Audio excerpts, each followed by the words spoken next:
Isabelle Levaille d'Odel, bonjour et bienvenue aux coulisses de la Loire sur Bonjour. 42 TV. Vous êtes présidente du foyer Clairvive de l'association Clairvivre-Wozinski. Peut-être un petit mot d'explication.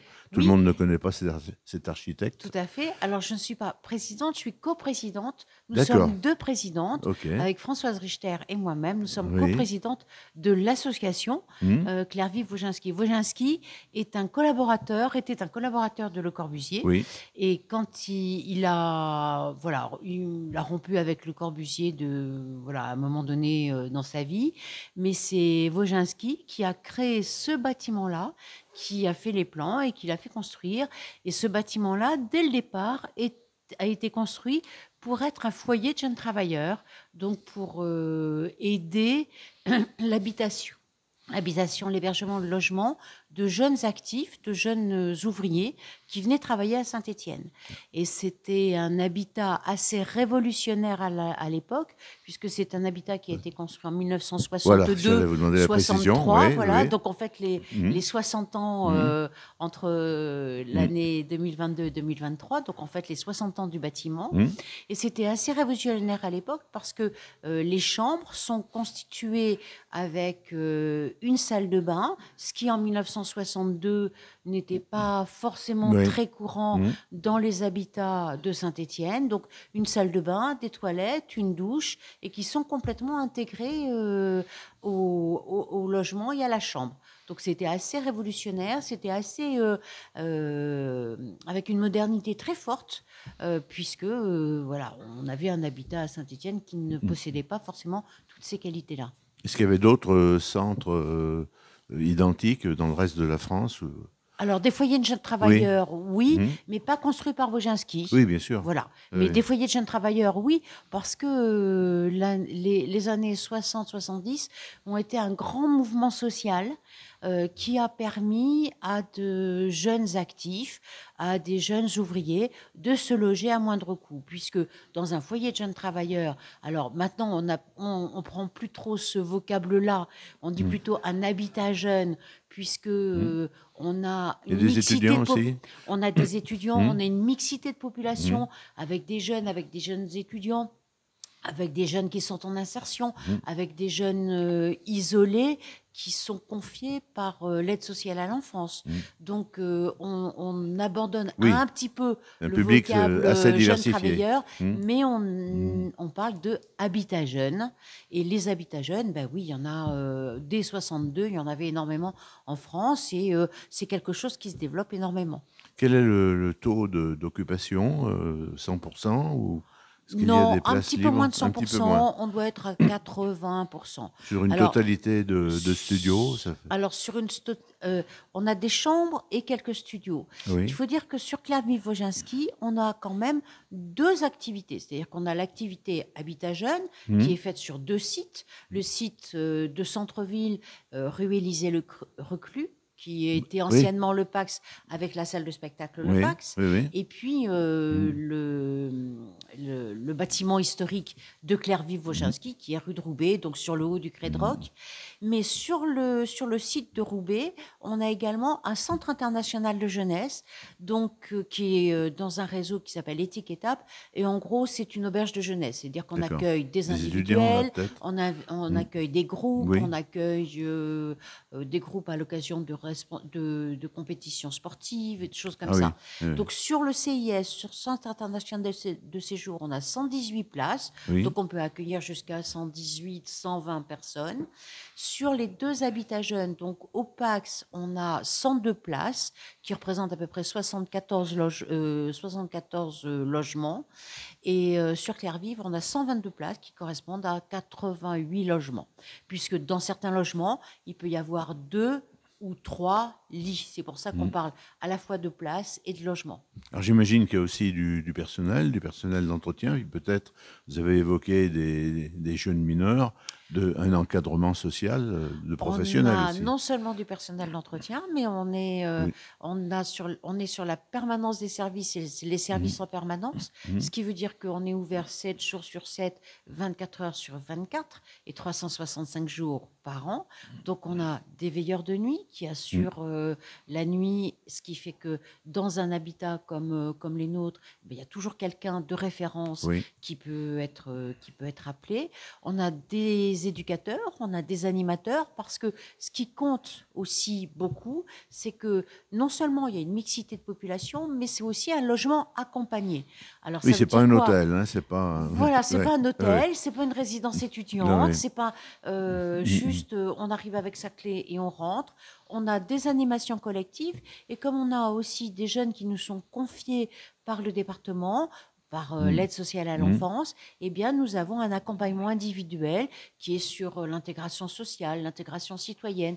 Nous avons des animations collectives parce qu'on pense que le collectif est important dans l'intégration et dans le bien-être d'un jeune qui peut être un peu déstabilisé, soit par sa situation, soit par son vécu personnel,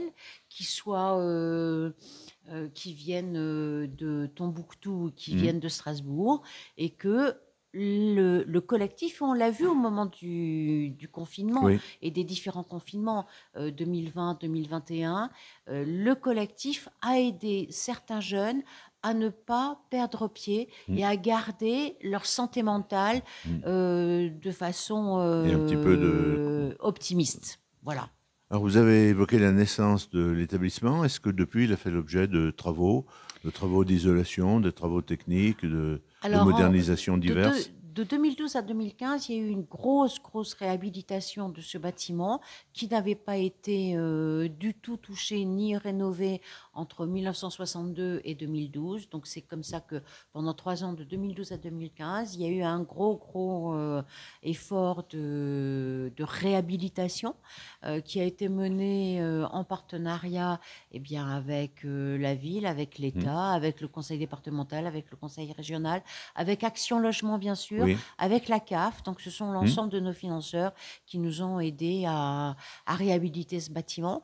Pendant la réhabilitation, il était hors de question que les jeunes vivent à l'intérieur de ce Oui. bâtiment. Donc, il a fallu Trouver des déménager transitoires. Ouais. l'ensemble de l'activité. Ils ont été logés dans une résidence qui s'appelle Les Hortensias, qui est rue Jean Barrault, sur une des collines en face de Lénise. Une résidence plutôt de personnes âgées, je crois. Voilà, C'est- mais il n'y avait pas de personnes Oui, âgées à oui, ce oui, oui, moment-là, oui, donc on oui, a oui. pu loger nos jeunes. Et puis, Mhm. les jeunes ont réintégré le bâtiment neuf en 2015. Et depuis 2015, ben, nous sommes dans ce bâtiment. Alors, vous Voilà. avez évoqué tout à l'heure qu'on est dans une période d'anniversaire importante. Oui. Est-ce qu'il y a des manifestations prévues à cette occasion? Ah, c'est encore un secret, donc je ne vous D'accord. dévoilerai rien. Voilà. Mais Mais il y plutôt. aura probablement peut-être quelque chose, mais pour l'instant, je ne vous dévoilerai rien. Alors, au-delà aussi, je sais que vous travaillez sur un projet. Est-ce que là, on peut quand même l'évoquer? Oui, bien sûr. On a été toute la fin de l'année dernière et tout le printemps 2022, on a été sur un projet Voilà. socio-éducatif qui est le cœur même Mm. des habitats jeunes, hein. Projet Oui. socio-éducatif, c'est un projet qui doit être validé par la Caisse d'allocation familiale de la Loire, Mhm. qui est en fait notre profession de foi, Mhm.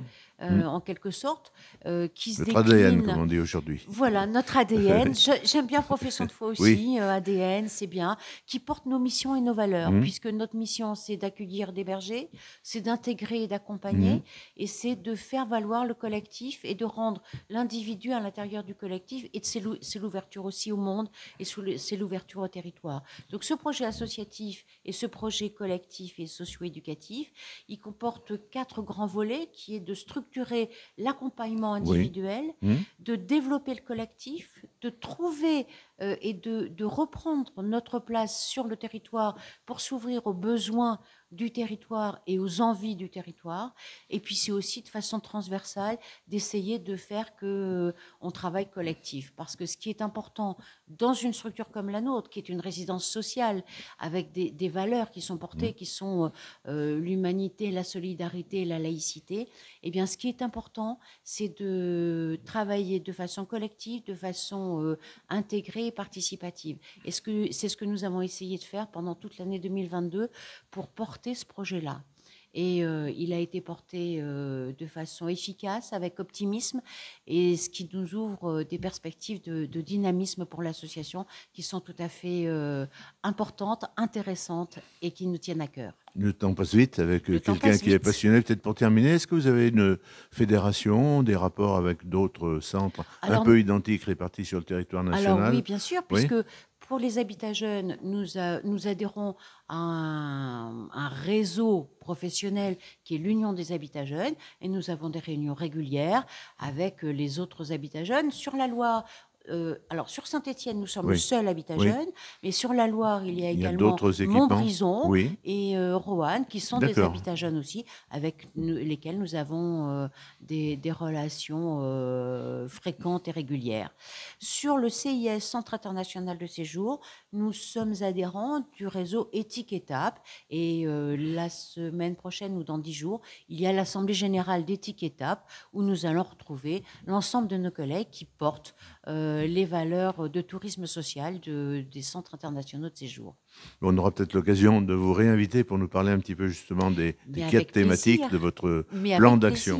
Avec plaisir. Merci beaucoup. Merci à vous d'être venu sur 42 TV. Peut-être qu'il y a un site internet pour ceux qui voudraient aller plus loin sur... Oui, www.clairevive-wojenski.fr.